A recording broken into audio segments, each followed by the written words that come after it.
সকাল সকাল পানি আসলো কোথা থেকে? ঘুমের ঘোরে কথাটা বললাম। আরেক বালতি পানি আনবো নাকি? দ্রুত শরীর থেকে কম্বলটা ফেলে দিলাম। এটা তুই কি করলি? আমারে প্রতিদিন সকালে গোসল না করালে কি তোর পেটের ভাত হজম হয় না? না হয় না। ভাইয়া ঘড়িতে তাকিয়ে দেখ কয়টা বাজে, প্রায় 9টা। তোর কি কলেজে যেতে হবে না? কি 9টা বাজে? তুই আমারে আগে বলবি না? আরে গাধি, তাড়াতাড়ি সর, আমার আজ লেট হলে টাকলো আমারে মেরেই ফেলবে। দৌড়ে ফ্রেশ হয়ে রুমে চলে গেলাম। ভাইয়া টুয়ালেটা তো নিয়ে যা। একটু ভেবাচাকা খেয়ে গেছি অন্তু, কারণ এর আগে আমি এমন সিরিয়াস হইনি কখনো। আমি ওয়াশরুম থেকে বেরিয়ে এসে অন্তুর হাতের তোয়ালেটা নিয়ে সোজা ওয়াশরুমে চলে গেলাম। আচ্ছা, ওরে ফ্রেশ হতে দেন। আরে ভাই, ফ্রেশ হতে দেন না ওরে।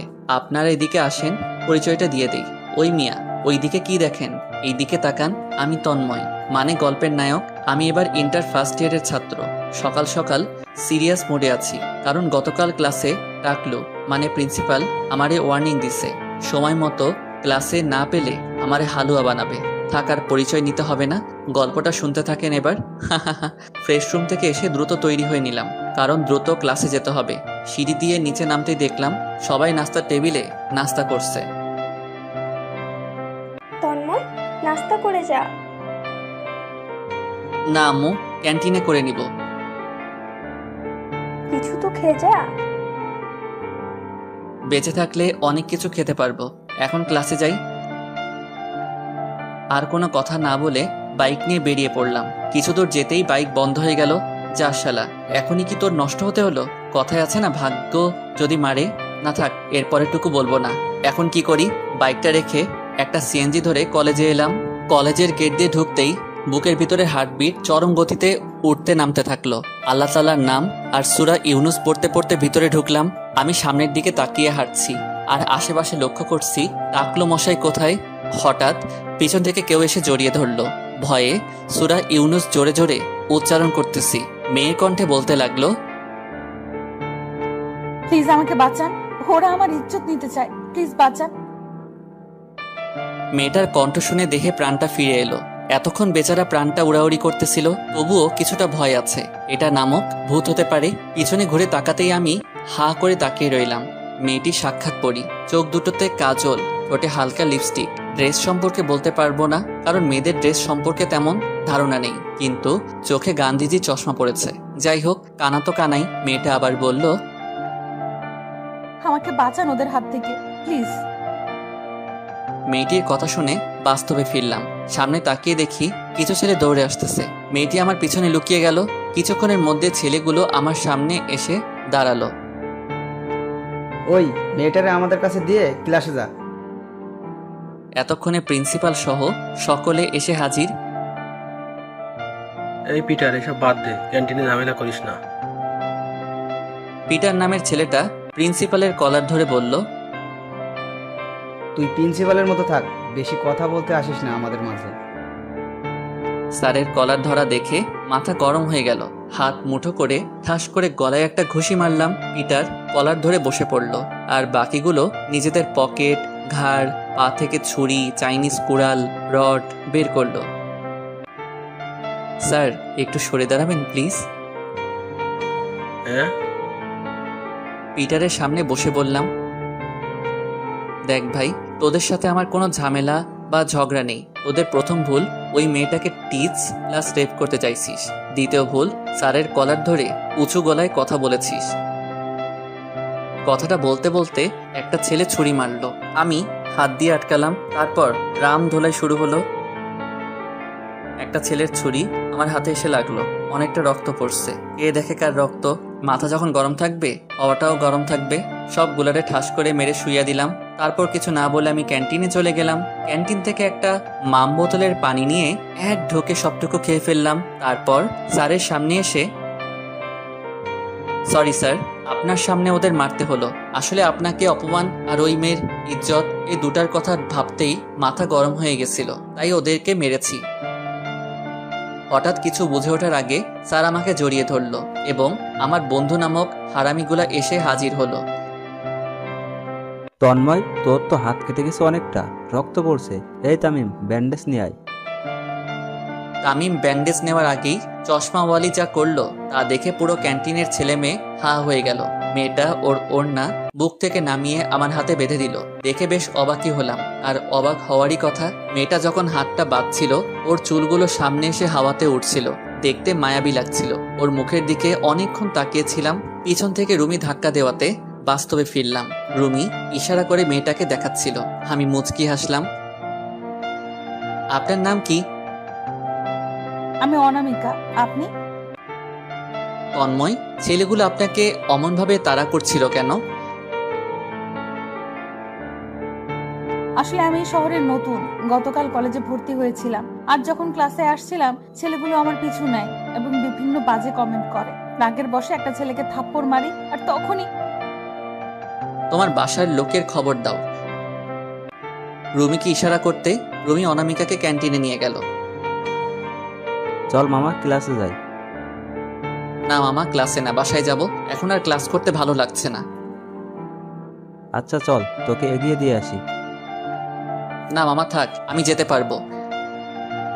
আর আমি গুলার থেকে বিদায় নিয়ে বাসার উদ্দেশ্যে রওনা হলাম। কলেজ গেট থেকে একটা সিএনজি ধরে বাসার সামনে চলে এলাম। সিএনজি ভাড়া মিটিয়ে বাসার দিকে হাঁটছি। দরজার সামনে এসে কলিং বেল চাপলাম। কিছুক্ষণ পর আব্বু এসে দরজা খুলে দিল। এইবার আমার খবর 12টা বাজাবে। আপনারা যা ভাবছেন সেটা না। তোর হাতে ওড়না বাঁধা কেন? না তেমন কিছু না। কিছু তো আছে, আমাকে দেখতে দে। আব্বু এক পর্যায়ে জোর করে ওড়নাটা খুলল। খোলার সাথে সাথে রক্ত পড়া শুরু করলো। তোর হাত কাটলো কি করে? ওই তন্ময় রামু, ওগো শুনছো? ব্যান্ডেজ নিয়ে আসো। কি ব্যাপার আব্বু, আমারই কি আজ বাস খাওয়াবা? আর সাথে তুমিও খাইবা? নিশ্চিত আমি। তোর মজা করা বাদ দিবি কি? ব্যান্ডেজ কি করবা? আর তোমরা দুজনে ওখানে দাঁড়িয়ে কি করছো? তোমার ছেলের হাত কেটে গেছে। এবার তো বাস পুরোটাই দিলে আমারে। এখন তুমি খাওয়ার জন্য তৈরি থাকো। এই, তোর মজা করা বাদ দিবি? আম্মু তোমাকে মুটকি বলতেছে আব্বু।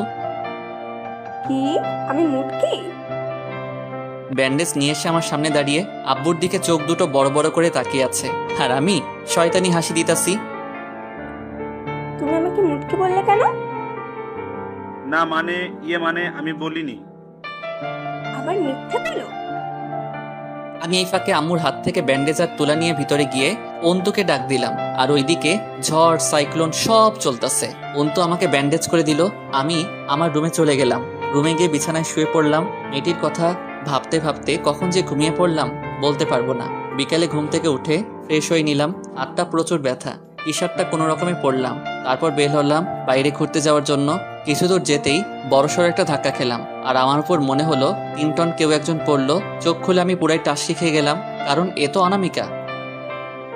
হাই খোদা, সব ঝামেলা কি এই মেয়ের লগে? এর লগে কেন এত দেখা করাচ্ছ? কিছুক্ষণ ওভাবে রইল। আমিও ব্যাবলাকান্তের মতো তাকিয়ে আছি, আর অনামিকাও আমার চোখের দিকে তাকিয়ে আছে। এবার কি উঠা যাবে? আমার কোমরটা তো দিলেন ভেঙে। আমার কথা শুনে অনামিকার ঘোর কাটলো। দ্রুত উঠে কাপড় ঝাড়তে লাগলো। আমি ক্যাবলাকান্তের মতো বসে ওর কাহিনী দেখতেছি। সরি, আসলে আমি দেখিনি, প্লিজ ক্ষমা করে দেন। উফ, আপনার কাটা জায়গা দিয়ে তো আবার রক্ত পড়ছে। অনামিকার কথা শুনে আমি হাতের দিকে তাকালাম। দেখতে পেলাম সত্যি রক্ত পড়ছে। আমি হাত রাস্তার উপর ভর দিয়ে দাঁড়ালাম। আপনি কি দেখতে পান না? এত বড় একটা চশমা পরেছেন, তবুও অন্ধের মতো হাঁটছেন। আমার কথা শুনে অনামিকা মন খারাপ করে ফেললো। কথাটা ঘোরাতে হলো। আপনি কি ভাবছেন এই কথাগুলো আমি আপনাকে বলবো? হারে না, ভুল হতেই পারে। আর এখানে ভুলটাও আমার। অনামিকার মুখে হাসির রেখা ফুটে উঠল। এসব বাদ দেন, চলুন ডাক্তারের কাছে যাই। আরে না, সমস্যা নাই। দেখুন, আপনি যদি এখন ডাক্তারের কাছে না যান, আমি আপনাকে... না থাক, আমি যাচ্ছি। হ্যাঁ চলুন। আমি আর অনামিকা দুজনে ডক্টরের কাছে গেলাম। ডক্টর কাটা জায়গা পরিষ্কার করে ব্যান্ডেজ করে দিল আর কিছু ওষুধ লিখে দিল। তারপর অনামিকাকে বিদায় দিয়ে বাসায় আসলাম আর শুরু করলো আম্মু বাংলার FM রেডিও। আম্মুর কথার জবাব না দিয়ে রুমে ঢুকলাম। ফেসবুকে কিছুক্ষণ অফলাইন হয়ে গেলাম। রাতের খাবার শেষ করে ওষুধটা খেয়ে ঘুমিয়ে পড়লাম। আজ সকালে আর গোসল করতে হয়নি, কারণ ছোট বোন ভালোভাবে ডেকে তুলেছে। সকালে নাস্তা শেষ করে কলেজের জন্য বের হলাম। কলেজের গেটে পা দিতে অবাক হয়ে গেলাম। তার থেকে বেশি অবাক হলাম একটা ছেলে এসে আমার জামার কলার ধরলো। কে আপনি? কলা ধরছেন কেন? তুমি পিটারকে মারছো? হ্যাঁ, অন্যায় করছে বলে মারছি। কিন্তু আপনি কে আর কলার ধরছেন কেন? আমি ডিবি ইন্সপেক্টর হাবিব। কিন্তু আমি কি অন্যায় করেছি? আমার কলারটা ছাড়লে খুশি হব। এবার কলারটা ছেড়ে দিল। ও হ্যাঁ, আপনাদের তো বলাই হলো না কেন আমি অবাক হয়েছিলাম। কারণ কলেজে পুলিশের গাড়ি ছিল, সেটাও 3 ভ্যান। ভেতরে যাও, তোমার ভাগ্যে আজ আছে। জি স্যার। আমার গলা শুকায় কাঠ হয়ে যাচ্ছে। ক্যান্টিন থেকে একটা ঠান্ডা পানি নিয়ে ক্লাসের দিকে রওনা হলাম আর মনে মনে ভাবছি, এইটা কোন ঝামেলায় ফাঁসলাম, আল্লাহ জানে কপালে কি আছে। ক্লাসে ভয়ে ভয়ে ঢুকলাম। ক্লাসে ঢুকে যা বুঝলাম, আজ আমার কপালে ঘোর দুঃখ আছে। অনামিকা আমার টেনশন দেখে বলল, এই যে এত টেনশন কেন? কাল যা দিলেন না, সেসব শুনে থানার বড়বাবু আপনাকে থানায় নিতে আইছে। আমি শেষ। আমারে কেউ মাইরালা, যার জন্য করলাম চুরি সেই বলে চোর। হাইরে মাইয়া, তোর জন্য মারামারি করলাম আর তুই আমারে। তন্ময় আর অনামিকাকে প্রিন্সিপাল রুমে ডাকছে। কথাটা বলে পিয়ন চলে গেল। আমি নিজেই নিজেকে মনে মনে গালি দিচ্ছি। কি দেখে যে এই মেয়ের পাল্লায় পড়লাম আল্লাহ জানে। আমি আর অনামিকা দুজনেই প্রিন্সিপালের রুমের দিকে হাঁটছি, আর অনামিকা আমাকে দেখে হাসছে। হাসছেন কেন? আপনার চেহারা দেখে। অনেক ঘামছেন দেখছি, বাতাস করবো নাকি? আজ তো একটা বাস পাশে থাকলে কে না ঘামবে।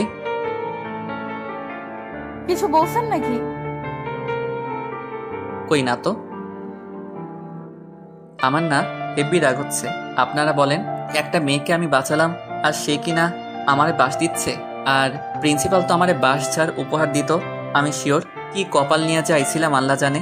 প্রিন্সিপালের রুমের সামনে আসতে পারি স্যার? হ্যাঁ, ভেতরে আসো। আমি আর অনামিকা ভিতরে ঢুকলাম। তারপর একটা লোকের সামনে বলল, তোমার নাম কি তন্ময়? জি হ্যাঁ, কিন্তু আপনি কে?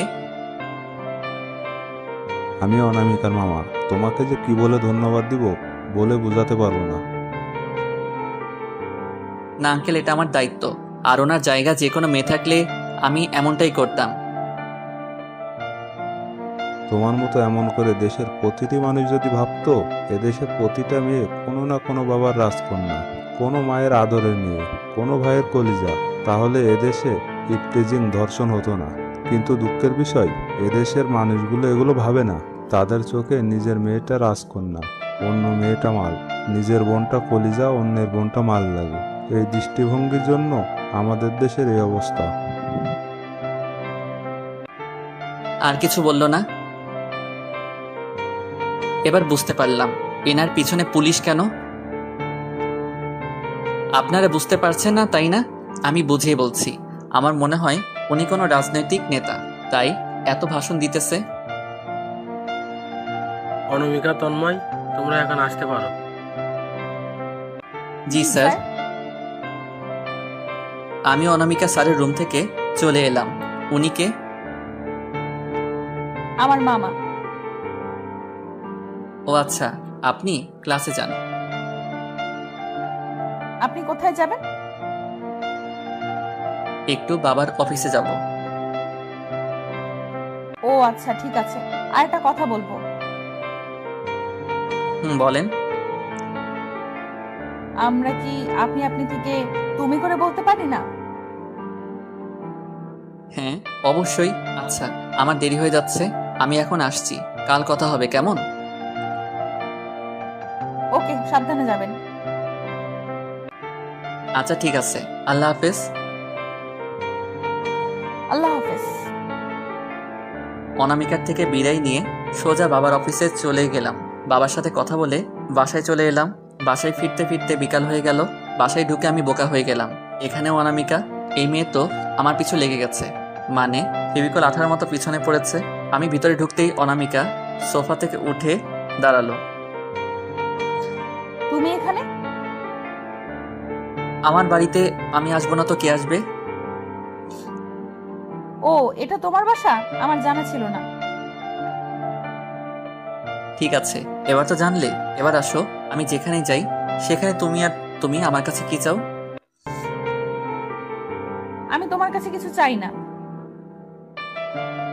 তাহলে আমার পিছু করো কেন? আজ থেকে আমার পিছু করা বাদ দাও, আর এখন আসতে পারো। আচ্ছা ঠিক আছে, আমি আর তোমার পিছু নিব না। আর ওই দিন আমার ইজ্জত বাঁচানোর জন্য ধন্যবাদ তোমাকে। অনামিকা চোখের পানি মুছতে মুছতে চলে গেল। কিছুক্ষণ এভাবে দাঁড়িয়ে থাকার পর হঠাৎ ঠাস ঠাস করে আব্বু আমাকে 2টা থাপ্পড় মারলো। খুব বেশি অবাক হলাম, কারণ এই অবধি আব্বু আমাকে কখনো মারাতো দূরের কথা, উঁচু গলায়ও কখনো বকা দেয়নি। আর আজ সেই আব্বু আমাকে মারলো। কিসের এত অহংকার তোর? আজ ওই মেয়েটা না থাকলে তোমার আম্মুর লাশ দেখতে পেতে। আমি দরজার আড়াল থেকে সবই শুনেছি। ওই মেয়ের জন্য আজ তোমার মা প্রাণে বেঁচে গেছে। আম্মুর কি হয়েছে? আম্মু কোথায়? বলে আমি আম্মুর রুমের দিকে দৌড় দিলাম। পা যেন হাঁটতে চায় না, দৌড়ে যেতে চায় না, বুকের ভিতর হাতুড়ি পিটাচ্ছে। আমার চোখে বৃষ্টিপাত হচ্ছে। আম্মুর রুমে যেতে আমি যেন নুয়ে পড়লাম। আম্মুর রুমে শুয়ে আছে, শরীরে স্যালাইন চলছে, মাথায় ব্যান্ডেজ করা। আম্মুর পাশে গিয়ে আম্মুর কপালে হাত রাখতেই আম্মু চোখ খুলল।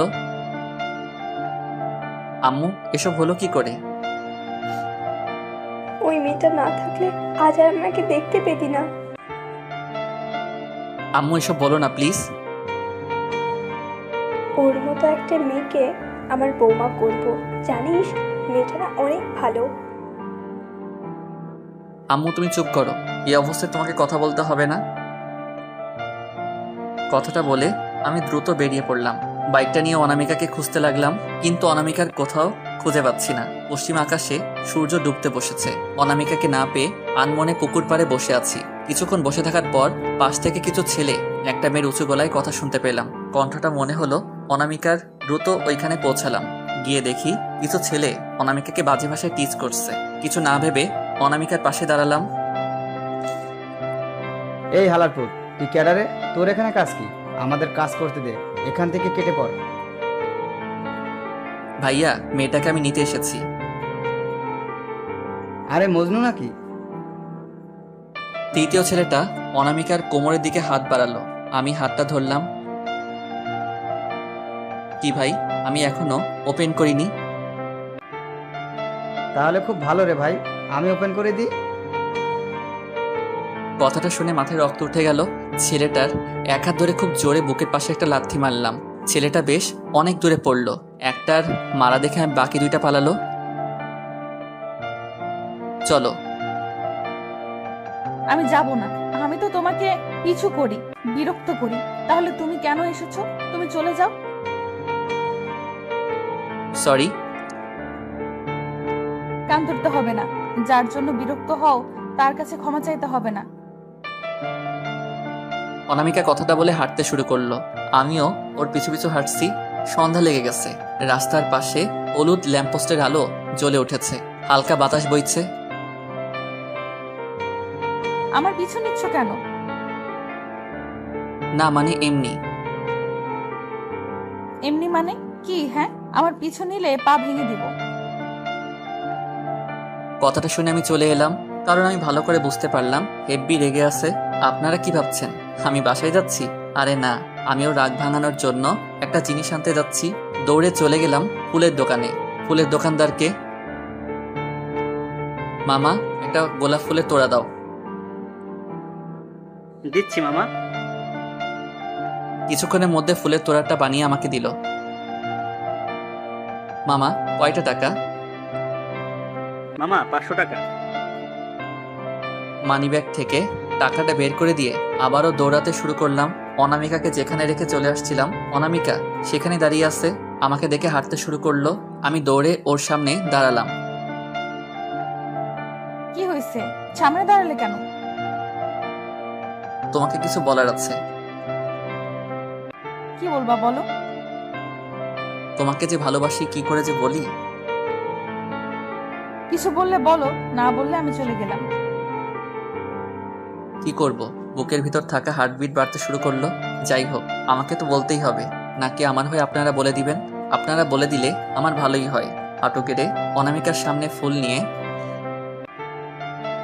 আমি তোমাকে ভালোবাসি কথাটা বলতে গিয়ে অনেকবার ফিরে এসেছি। জানি না তুমি আমাকে ভালোবাসো কিনা। সত্যি আমি তোমাকে অনেক ভালোবাসি। I love you Anamika, I love you so much.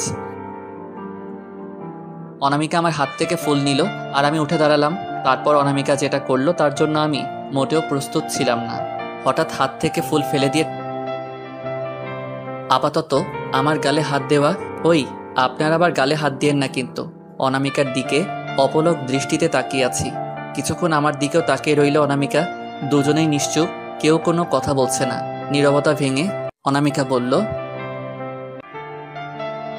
দেখো তন্ময়, আমি তোমাকে বন্ধু ভেবে এসেছি, কিন্তু তুমি এমনটা করবে আমার জানা ছিল না। তুমি আমার দুবার ইজ্জত রক্ষা করেছো, তাই তোমার প্রতি আমি কৃতজ্ঞ। তোমার আর আমার মাঝে সম্পর্ক হতে পারে না, তাই এসব ভুলে যাও। আমার মুখ থেকে একটা কথাও বের হচ্ছে না। হাতে কি জোর মাইরি, গাল দুটো ব্যথা করে ফেলছে। কেমনে কথা কইতাম আপনারাই বলেন। অনামিকার কথা শুনে নিশ্চুপ মেরে গেলাম আর পিছন ঘুরে হাঁটতে থাকলাম। এতক্ষণ চোখের জলটা লুকায় রাখছিলাম, কিন্তু এখন আর পারছি না। হাঁটতে হাঁটতে বাসায় ফিরলাম। কলিং বেল চাপতেই বাবা দরজা খুলে দিল। এতক্ষণ কোথায় ছিলে? আর তোমার মোবাইল বন্ধ কেন? আর তোমার চেহারার এই অবস্থা কেন? কাঁদছো কেন? আব্বুর কথায় কোনো জবাব না দিয়ে নিস্তব্ধতার সাথে রুমের দিকে হেঁটে চলে গেলাম। রুমের দরজা খুলে বিছানায় শুয়ে পড়লাম। কখন যে ঘুমিয়ে পড়লাম নিজেও বলতে পারবো না। সকালে আজও বোন এসেছে আমাকে ডাকতে, কিন্তু আজ উঠার মতো শক্তি নাই। ভাইয়া, কিরে ওঠ, কলেজে যাবি না? না রে। কিরে ভাইয়া, তোর কি হয়েছে? কিছু না, তুই একটা কাঁথা এনে দে, শীত লাগছে প্রচুর। তোর তো জ্বরের শরীর পুড়ে যাচ্ছে, তুই শুয়ে থাক, আমি কাঁথা আনছি। অন্তু চলে গেল। গতকাল সন্ধ্যার থাপ্পড় দুইটার কথা মনে পড়ছে এখন। হাতে কি জোর মাইরি, এত জোরে কেউ কাউরে মারে? দুইটা থাপ্পড়ে শরীরে জ্বর আইয়া পড়ছে। কিছুক্ষণ পর আব্বু আসলো। তোমার জ্বরে গা পুড়ে যাচ্ছে। আমি ঠিক আছি তো আব্বু, জ্বর ঠিক হয়ে যাবে। আব্বু চলে গেল। কি হয়েছে বাবা তোর? জ্বর আসলো কি করে? তুমি আবার অসুস্থ শরীর নিয়ে উঠে আসলে কেন? আমি তো ঠিকই আছি, সামান্য একটু জ্বর আসছে, ঠিক হয়ে যাবে। আম্মু চলে গেল। আপনারা কি ভাবছেন? হ্যাঁ, আপনারা যেটা ভাবছেন ওইটাই সঠিক। পরিবারের সকলের আদরের ছেলে আমি। কিছুক্ষণ পর অন্তু চলে এলো, কাঁথা দিয়ে আমার পাশে বসে কান্না করতেছে। কি রে, কাঁদছিস কেন? কই, আমি কাঁদছি না তো। কি হয়েছে বলবি তো? কিছু না। বলে চলে গেল। আমিও বুঝতে পারলাম না বোন আমার কাছে কেন। আপনারা কেউ কি বুঝতে পারছেন? কিছুক্ষণ পর ডাক্তার কাকু আমার রুমে আসলো। আম্মু আর বোন কান্না করছে। কি হয়েছে তোমাদের, কান্না করছো কেন? তোমরা এমন ভাবে কান্না করছো যেন আমি মরে যাব। এমন কথা বলিস না বাবা। ভাইয়া, এসব বলতে নেই। আসলে আমার কি হয়েছে আমি তো বুঝতেই পারছি না। সামান্য জ্বর আসছে, তাই এই অবস্থা। আর যদি আমি বলি জ্বর আসার কারণ, তাহলে তো ডাক্তার কাকু ওইটা কি? ইনজেকশন। না কাকু, আমি না আপনার ছেলের মতো কচি একটা বাচ্চাকে ইনজেকশন দেওয়া কি ঠিক হবে? আপনি কথাটা পুরোটা আর বলতে পারলাম না। হঠাৎ ডাক্তার কাকু ইনজেকশনটা দিয়ে দিল। তারপর ডাক্তার কাকু চলে গেলেন। আমি শুয়ে আছি। 7 দিন পর জ্বরটা একটু ভালো হয়েছে। এতদিন তো ব্যাটা মরে বিছানায় শুয়ে রাখছে। বিছানায় মানে আমার রুম থেকে বেরিয়ে বেশ অবাক হলাম। এই মেয়ে এখানে কি করছে? আমাকে দেখার আগে আমি বেচারা রুমে গিয়ে শুয়ে পড়ি, কিন্তু তা আর হলো কই। পিছন থেকে ডাক এলো।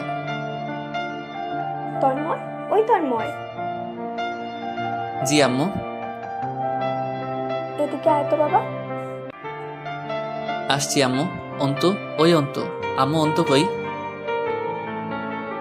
ও তো সেই কখন প্রাইভেটে গেছে। হ্যাঁ বলো। আম্মু ইশারা করে সালাম দিতে বলল আমায়। আসসালামু আলাইকুম।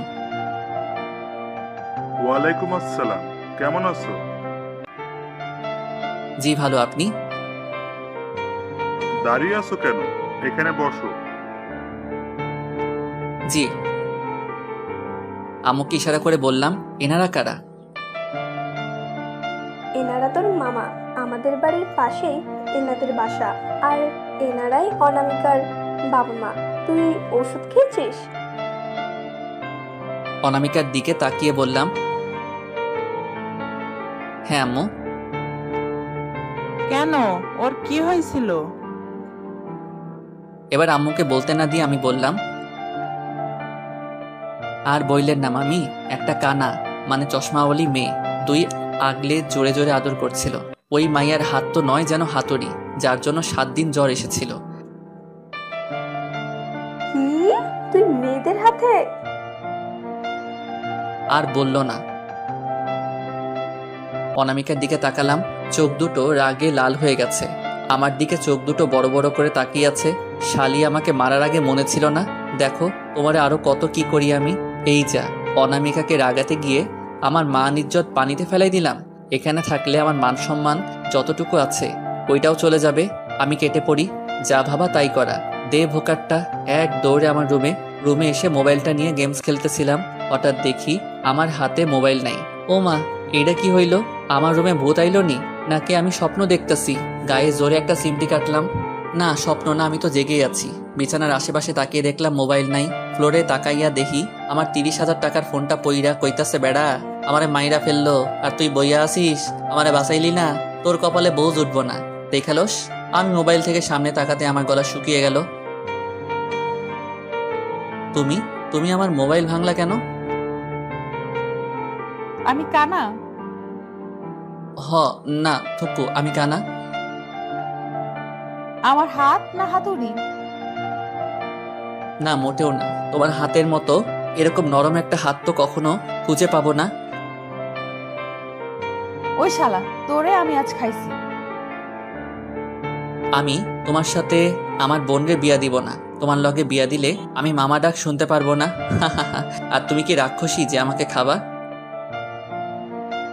তোরে আমি। ওই তোমার আম্মু ডাকতেছে। অনামিকা আমার কলার ছেড়ে পিছনে তাকাতে আমি দিলাম দৌড়। আর পিছনে তাকিয়ে দেখি ওই মাইয়াও আমার পিছনে পইরা গেছে। সিঁড়ি দিয়ে দৌড়ে নিচে নামলাম। অনামিকাও আমার পিছনে আসছে। পিছনে তাকাতেই দেখি অনামিকা পা স্লিপ কইরা পড়ে যেতে লাগছে। দে দৌড় গিয়া ওর কোমরটা পেঁচিয়ে ধরলাম। দুজনের চোখের দিকে তাকিয়ে আছি। অনেকক্ষণ এভাবে ছিলাম। আমি তো পুরাই স্বপ্নের রাজ্যে হারাই গেছি।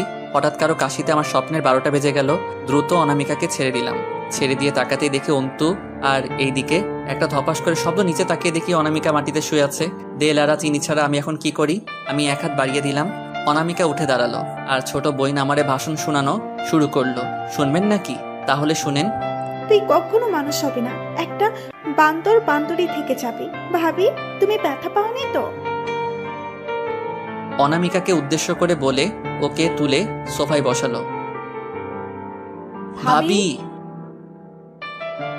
কেন, আমি কি কিছু ভুল বললাম? এমন ভাবে তাকিয়ে আছো, তোমরা যে আমি এলিয়েন। আমাকে উদ্দেশ্য করে, তুই এলিয়েন না, তবে শেওড়া গাছের সাক্ষাৎ পেতনি। কি বললি তুই?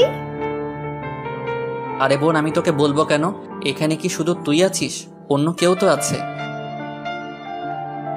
অনামিকার দিকে তাকিয়ে বললাম কথাটা। অনামিকা রাগী লোক নিয়ে উপরে চলে গেল। এভাবে বিকালটা পার করলাম। রাতে খাবার টেবিলে বসে, তন্ময়, সে কোন ছোট থাকতে আমাদের বাসায় গেছো, এখন তো আমাদের বাসায় যেতে পারো না, আমাদের পর ভাবো। না মামা, আর কিছুদিন পর আমার পরীক্ষা, তো পরীক্ষা শেষ করে যাব ভাবছি। অনামিকার দিকে তাকিয়ে, মামু তুমি তো জানো না আমি কেন তোমাদের ওখানে যাব। তোমার মাইয়া তো আমার মনটা চুরি করে নিয়েছে, তাকে বউ করে ঘরে আনতে যাব। তুই সত্যি বলছিস? হ্যাঁ, কেন তোমার বিশ্বাস হয় না? তুই না যাওয়া অব্দি বিশ্বাস নেই। খাওয়া শেষ করে রুমে বসে আছি, হঠাৎ মনে হলো আমার রুমের দরজা খোলা আছে, তাই দরজা বন্ধ করতে গেলাম। হঠাৎই দেখি মা, মামা, মামি আর অনামিকা এই দিকে আসতেছে। ওদের দেখে একটা শয়তানি বুদ্ধি মাথায় এলো।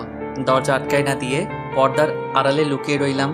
আম্মুরা সামনের দিকে চলে গেল, আর আমি এই সুযোগে অনামিকার হাত ধরে আমার রুমে আনলাম। এই সুন্দরী, তোমার হাতে অনেক শক্তি আছে, সত্যি বলছি, আর 2টা থাপ্পড় মারলে আমাকে আর খুঁজে পাওয়া যেত না। এসব কি করছো? আমাকে ছাড়ো, না হলে আমি চিৎকার করব। তা করো না, নিষেধ করছে কে? সুন্দরী, আমি যে তোমাকে ভালোবেসে ফেলছি। আমাকে ছাড়ো। এই রোমান্স বিয়ের পরেও করা যাবে, আপাতত ভাবি মানে আপুটারে ছাড়, আম্মু ডাকতেছে। অন্তুর কথা শুনে তাড়াতাড়ি অনামিকাকে ছেড়ে ভদ্র ছেলের মতো বিছানায় বসে রইলাম। অনামিকা চলে গেল। কিছুক্ষণ পর অন্তু আমার রুমে আসলো। ভাইয়া, একটা কথা বলবো। বল। ভাবির সাথে তোকে হেপি মানাবে। পাকনামি বন্ধ কর, আর আমার একটা কাজ করে দিবি। দিতে পারি, তবে একটা শর্ত আছে।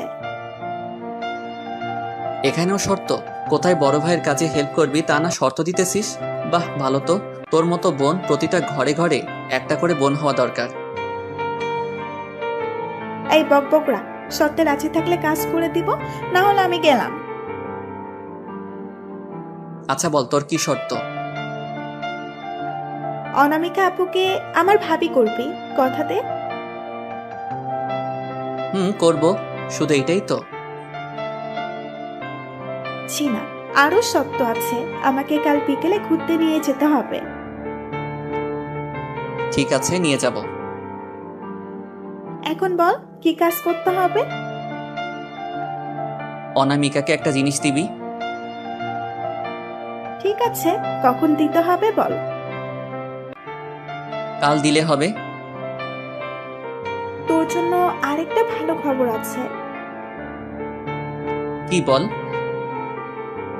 আপুরা আমাদের বাসায় 2-3 দিন থাকবে। আমার খুশি দেখে কে? বিছানা থেকে লুঙ্গি ড্যান্স শুরু করলাম। আমার এসব কাহিনী দেখে অন্তু বিছানায় বসে হাসতে লাগলো। কিছুক্ষণ পর অন্তু ঘুমাতে চলে গেল। আমি বিছানায় শুয়ে পড়লাম। কখন জানি ঘুমিয়ে পড়েছি নিজেও জানি না। সকালে ঘুম ভাঙলো অন্তুর ডাকে। ঘুম থেকে উঠে ফ্রেশ হয়ে নিচে গেলাম। গিয়ে নাস্তা শেষ করে কলেজের উদ্দেশ্যে বের হলাম, কিন্তু বাসায় কোথাও অনামিকাকে দেখতে পেলাম না। কলেজে এসে দেখি অনামিকা ওর বান্ধবীদের সাথে বসে আছে। অনামিকা, তোমার সাথে আমার কিছু কথা আছে। অনামিকার সামনে দাঁড়িয়ে, হ্যাঁ বলো। অন্য কোথাও গিয়ে কথাগুলো বলা মনে হয় ঠিক হবে। ঠিক আছে। আমি আর অনামিকা একটা গাছের নিচে গেলাম। এখন বলো, কি বলবা?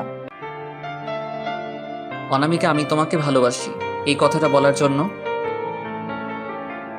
আমি তোমাকে ভালোবাসি না, কতবার বলবো? আর হ্যাঁ, এসব আমাকে আর কখনো বলবা না। চলে গেল অনামিকা। আমি ওর চলার দিকে অপলক দৃষ্টিতে তাকিয়ে আছি। এভাবে ওরে কিছুদিন বিরক্ত করলাম। একদিন অন্তুকে দিয়ে অনামিকার কাছে একটা চিঠি আর সাথে কয়েকটা গোলাপ পাঠালাম, কিন্তু অনামিকার হাতে চিঠি আর গোলাপ ফুল দিয়ে চলে এলো। আমি আর অন্তু হাঁটতে হাঁটতে বাসায় ফিরছি। হঠাৎ পিছন থেকে ডাক দিল অনামিকা। আমি জায়গায় দাঁড়ায় পড়লাম। অনামিকা আমার কাছে এসে, মানে আমার সামনে এসে দাঁড়ালো। বুঝতে পারলাম অনেক রেগে আছে, কারণ ওর চোখগুলো লাল হয়ে গেছে। আমি কিছু বলতে যাব, আর তখনই আমি মাথা নিচু করে অনামিকার সামনে দাঁড়িয়ে রইলাম। কিন্তু অনামিকাকে কিছু বলতে যাব, তখনই আমি ওর হাতটা ধরে ইশারায় চুপ করে থাকতে বললাম। তোমাকে কতবার বলবো আমি তোকে ভালোবাসি না? এক কথা বুঝিস না তুই? আমার মনে হয় তোর মাথার সমস্যা আছে। তোর সাহস হয় কি করে তোর মতো একটা ফালতু 2 টাকার বোলারে আমি ভালোবাসবো? তোর কি যোগ্যতা আছে আমাকে ভালোবাসার? আর তোর জন্মের ঠিক আছে? এতক্ষণ ওর কথা শুনে যতটুকু কষ্ট পাইনি, তার থেকে 2 গুণ কষ্ট পাইছি জন্মে ঠিক আছে কিনা কথাটা শুনে তার থেকে বেশি মাথা গরম হয়ে গেল। নিজেকে কন্ট্রোল করতে না পেরে অনামিকার গালে,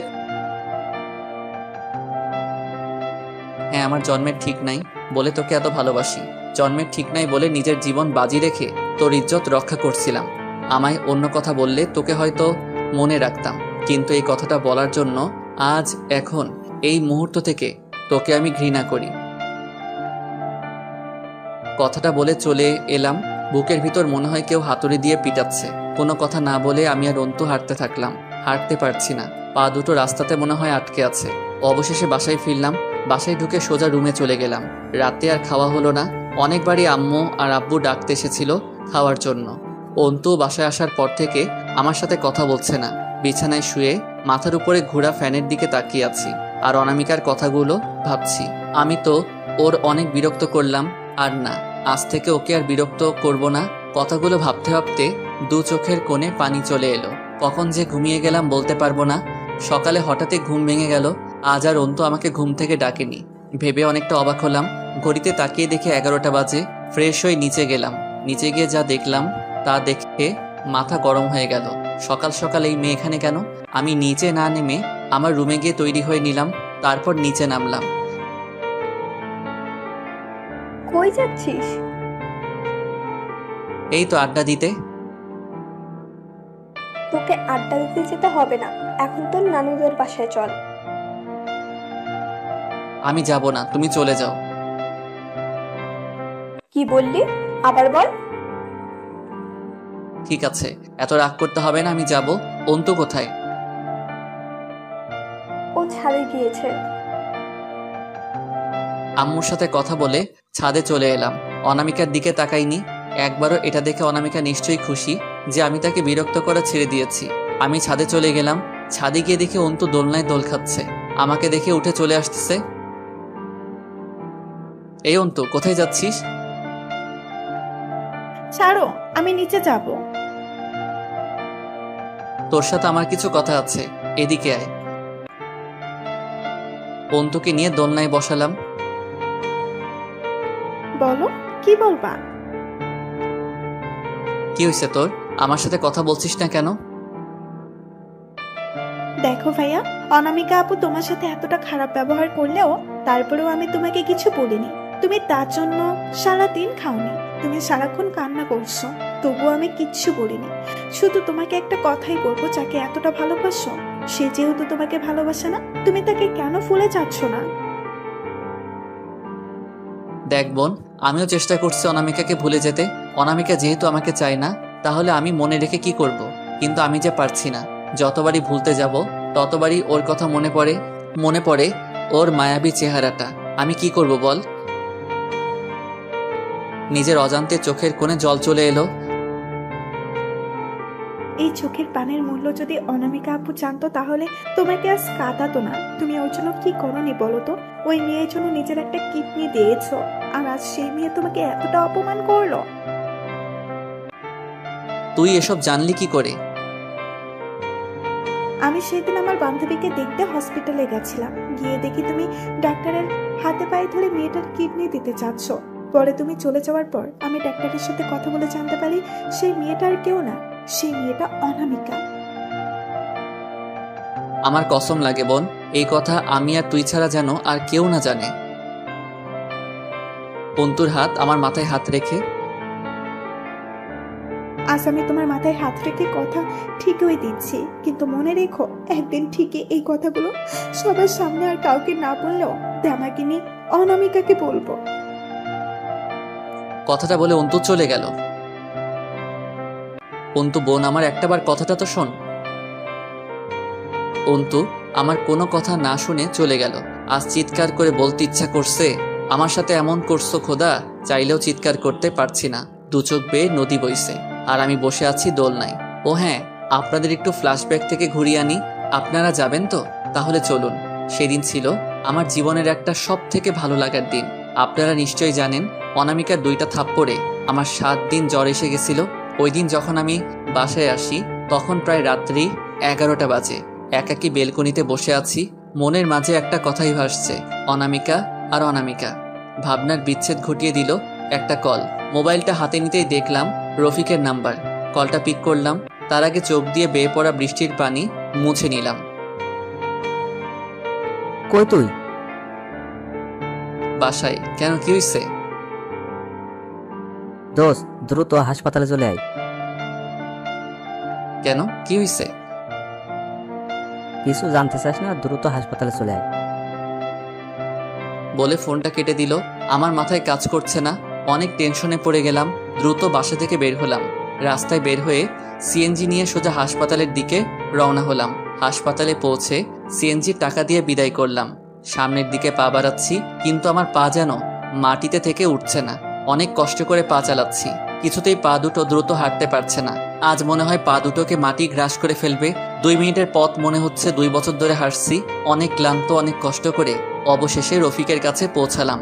আমার শরীর পুরো ঘেমে গেছে, আমি পুরাই গোসল করে ফেলছি। রফিক, কি হয়েছে? এখানে আসতে বললি কেন? রফিকের সামনে দাঁড়িয়ে, তুই চুপ কেন? কি হয়েছে বল। রফিক আমাকে কিছু না বলে হাত ধরে ডক্টরের রুমে নিয়ে গেল।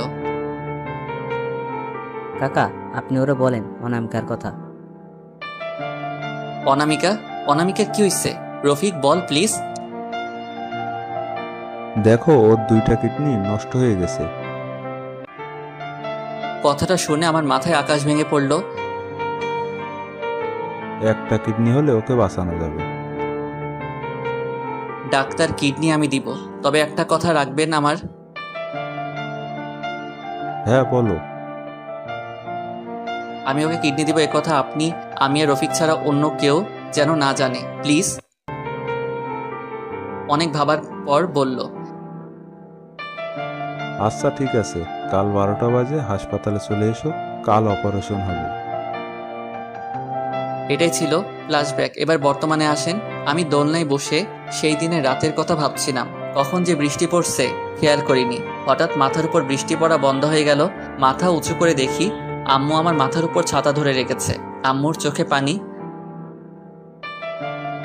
আম্মু, তুমি কাঁদছো কেন? তুই এতটা বড় হয়ে গেছিস যে একবার এই কাজটা করার আগে আমাদের কথা ভাবলি না। আর যদি তোর কিছু হতো, আমরা কি নিয়ে বাঁচতাম বাবা? আম্মু, তুমি কেঁদো না। আর জীবন বাঁচানো ফরজ। আমার একটা অঙ্গ দিয়ে যদি কেউ পৃথিবীর আলো দেখতে পায়, তাহলে তো আমি আরো খুশি। তুই অনামিকাকে বিয়ে করতে চাস? চল, আজই তোদের বিয়ে দিব আমি। না আম্মু, ও তো আমায় ভালোবাসে না। তাহলে কারো ইচ্ছার বিরুদ্ধে এসব করা ঠিক হবে না। আম্মু, এই কথাগুলো আব্বুকে বলো না, আব্বু অনেক কষ্ট পাবে। প্লিজ আম্মু, আব্বুকে এসব বইলো না। আম্মু আর আমি ভিতরে চলে গেলাম। তারপর সিঁড়ি দিয়ে নিচে নামছি। বাঁ পাশে ব্যথা অনুভব করছি। নিচে নামতেই আমি অবাক। আরে নানু ভাই, তুমি?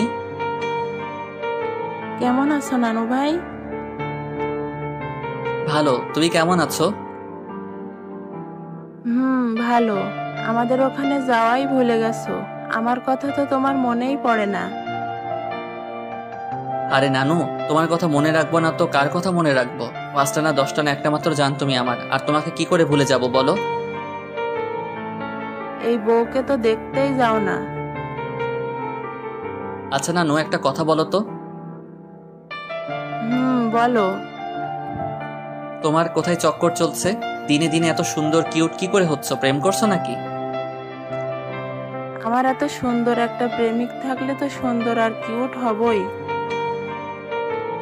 আমাদের কথা শুনে সবাই হাসাহাসি করছে, কিন্তু আমার কথা বলতে কষ্ট হচ্ছে। অপারেশনের জায়গাটা এখনো ভালো করে সেরে ওঠেনি। আম্মু টাওয়েলটা নিয়ে আমার মাথাটা মুছে দিল। যা, উপরে গিয়ে কাপড় চেঞ্জ করে আয়, খেতে বসবি। ঠিক আছে। আমার চোখের পাতা ভার হয়ে গেছে। আমি আমার রুমের দিকে যাওয়ার জন্য সিঁড়ি বেয়ে উপরে উঠছি। মাঝপথে মাথাটা ঘুরতে শুরু করলো, তবুও কষ্ট করে উপরে উঠছি। অপারেশনের জায়গায় হাত দিতেই রক্ত গড়ে পড়ছে। কতক্ষণ উপরে উঠেছি জানি না। হঠাৎই সিঁড়ি থেকে পড়ে গেলাম, আর গড়তে গড়তে মাটিতে পড়ে গেলাম। আমার পড়ে যাওয়াটা আম্মুর চোখে সবার প্রথমে পড়লো। তন্ময়, সবাই একে একে আমায় দেখি আম্মু এসে আমার অপারেশনের জায়গায় হাত দিল। আমি আম্মুর কোলে মাথা রাখলাম, মাথাটা ঘুরছে, চোখ দুটো ঝাপসা হয়ে আসছে, হাত পা অবশ হয়ে আসছে। কিছু বলতে যাব তার আগে চোখ বন্ধ হয়ে গেল। চোখ খুলে দেখি আমি হাসপাতালের বেডে শুয়ে আছি, আশেপাশে কেউ নাই। কিছু সময় পর আমার পাশে লোকজন ভরে গেল, সবাইকে দেখছি কিন্তু অনামিকাকে কোথাও দেখতে পেলাম না। আর আমিও ভুলে যাই অনামিকা তো আমাকে ভালোবাসে না, শুধু শুধু ওর কথা ভাবছি আমি। এখন কেমন লাগছে বাবা? আম্মু আমি তো ঠিকই আছি, এতে কাদার কি আছে? অনামিকা এদিকে আয় মা।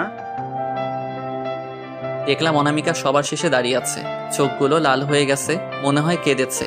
কানার চশমার মাঝে লাল চোখ দুটো বোঝা যাচ্ছে। অনামিকা মামার কাছে আসার পর অনামিকার বাবা বলল, আজ থেকে অনামিকার দায়িত্ব তোমার হাতে অনামিকাকে তুলে দিলাম। অনামিকার হাত আমার হাতে দিয়ে তারপর সবাই হাসাহাসি শুরু করলো, আর সকলেই বেরিয়ে গেল শুধু অনামিকা ছাড়া।